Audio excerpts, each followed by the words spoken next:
राहु अगर किसी के चौथे स्थान पे है तो आप मान के चलें कि चौथे घर के राहु को बहुत बढ़िया नहीं माना गया। एक तो माता के लिए कष्ट का ही होता है ये। मैक्सिमम ऐसा देखा गया है कि इसकी जब भी महादशा चलती है तो आपकी अगर ये फोर्थ राशि के अंदर आ गया, फॉर एग्जांपल मान लीजिए तो चंद्रमा की राशि है जो माता से भी लिंक होता है, तो उसमें उनकी सेहत पे बहुत कष्ट का ही होता है, ये एट टाइम्स देखा गया है। और चौथे घर के राहु के कुछ ऐसे सिग्निफिकेंस है कि जैसे मान लीजिए कि जिस भी इंसान का चौथे घर का राहु होगा, मैक्सिमम टाइम ऐसा देखा गया है 50-60% चार्ट्स में कि वो चाह के जाने अनजाने में या कैसे भी आप देख लो साउथ वेस्ट वाला मकान जरूर खरीदेगा लाइफ में, या कहीं ना कहीं वो कहीं भी रह ले फिर वो रेंट आउट करेगा तो भी साउथ या वेस्ट के मकान में जाएगा, या साउथ वेस्ट कॉर्नर भी हो सकता है। ये एक बहुत प्रोमिनेंट फीचर आता है इन लोगों के चार्ट में। प्लस एक पॉइंट और है कि जो भी जैसे मान लीजिए कहीं कबाड़ खाना हो गया या स्क्रैप यार्ड हो गया या कचरे का ढेर हो गया या रेलवे लाइन हो गई,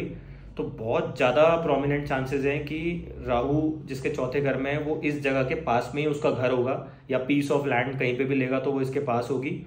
और मॉरली भी कई बार ये लोग ठीक नहीं होते अपने ज़मीन जायदाद के केसेस में अगर देख लें। और आमतौर पे जैसे राहु बैठ गया तो 4th हाउस हो गया हमारा माता, मकान, भूमि, वाहन, सुख। तो सेकंड हैंड व्हीकल लेने में बहुत ज़्यादा इंटरेस्टेड होते हैं ये लोग। मतलब कोई भी चीज़ आप मान लीजिए जैसे कोई एंटीक हो गया या किसी भी चीज़ को जैसे अपन बोलते हैं ना यार मेरे लिए काम की नहीं है, लेकिन राहु चौथे घर वाला उसमें भी कुछ ना कुछ एक चीज़ फाइंड आउट कर लेता है और एक उसका अजीब सा इल्यूजन एक माइंड में रहता है कि मेरे लिए बेटर है। तो इसीलिए सेकंड हैंड कार लेना कोई बुराई नहीं है, लेकिन राहु जिसके चौथे घर में है उसके लिए तो बहुत ज़्यादा चांसेस होते हैं कि वो सेकंड हैंड कार ही लेगा। तो ये एक प्रोमिनेंट फीचर है। प्लस इन लोगों के घर की छत पे आप देखेंगे कि पुराने ट्रंक हो गए, जंग लगा हुआ लोहा हो गया, तो ये बहुत सी बार पाया जाता है कि इन लोगों के घर की जो भी रूफ है वहाँ पे मिलेगा, या आप फ्लैट में रह रहे हैं तो बालकनी में इनकी आदत होगी स्टोर करके रखने की पुराना सामान 20-20 साल 25 साल which is of no use, कभी यूज़ ही नहीं करेंगे लाइफ में, ये फिर भी स्टोर करते हैं। तो इसकी रेमेडी ये है कि एक तो आप कोशिश करें कि आप घर से दूर रहें, क्योंकि चौथे घर में आप रहेंगे तो खटपट होगी, आपका तालमेल नहीं बैठ पाएगा आपके घर वालों से, तो घर से दूर जाने के चांसेस बनते हैं, फॉरेन सेटलमेंट के चांसेस भी बनते हैं। तो उसको हम as a plus point use करके और अपनी एक पावर बना सकते हैं। प्लस घर में जंग लगा हुआ लोहा हो गया या कबाड़ खाना हो गया, इस तरह का कुछ भी, या कचरे का ढेर, ये सब चीज़ें आप अवॉइड करें अपने घर में, तो इसके बेटर रिजल्ट्स आप लोगों को मिल सकते हैं। अब मैं बात करूंगा आपसे राहु अगर किसी का खाना नंबर 5 में है, तो दोस्तों 5वां घर हो गया हमारा विद्या, संतान, बुद्धि और हमारे पेट का। तो एक तो क्या है, बहुत से केसेस में राहु की अगर आप टेंडेंसी देखो तो राहु की क्या भूख बहुत बड़ी होती है। तो राहु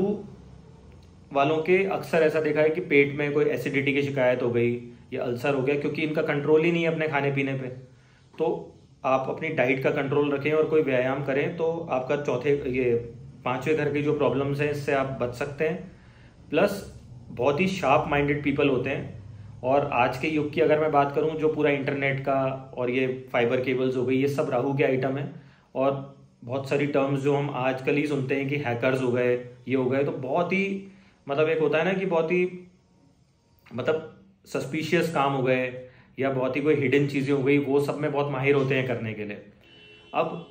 ये तो हो गया इसका नेगेटिव एस्पेक्ट हो गया, लेकिन अगर इस पे कोई पॉजिटिव ग्रह की दृष्टि हो जाए या ये लोग चाहें कि हम पॉजिटिव वे में काम करें, तो ये आप देखें कि आजकल सरकार के बहुत सारे ऐसे पोर्टल हैं जहाँ पे कि हैकर्स की रिक्वायरमेंट रहती है, जो कि डिकोड करते हैं कि अगर कोई भी चीज़ वेबसाइट हैक हो गई या कुछ भी सरकार से रिलेटेड या कोई भी वेबसाइट्स पे जो हैकर्स की आय रहती है, तो उसके एंटी हैकर्स के रोल में भी ये लोग कर सकते हैं और उसमें इनको बहुत अच्छी पे भी मिल सकती है। तो ये कुछ तरह के इनके लिए प्रोफेशंस है जिसमें ये जा सकते हैं, अकल्ट में जा सकते हैं, या इनकी तंत्र विद्या में भी रुचि रह सकती है, एज अ स्टडी के लिए कर सकते हैं और उसको प्रैक्टिस भी कर सकते हैं, तो उससे एक अर्निंग मिलेगी इनको। प्लस आप लोग देखें कि 5वें घर का अगर किसी का राहु है तो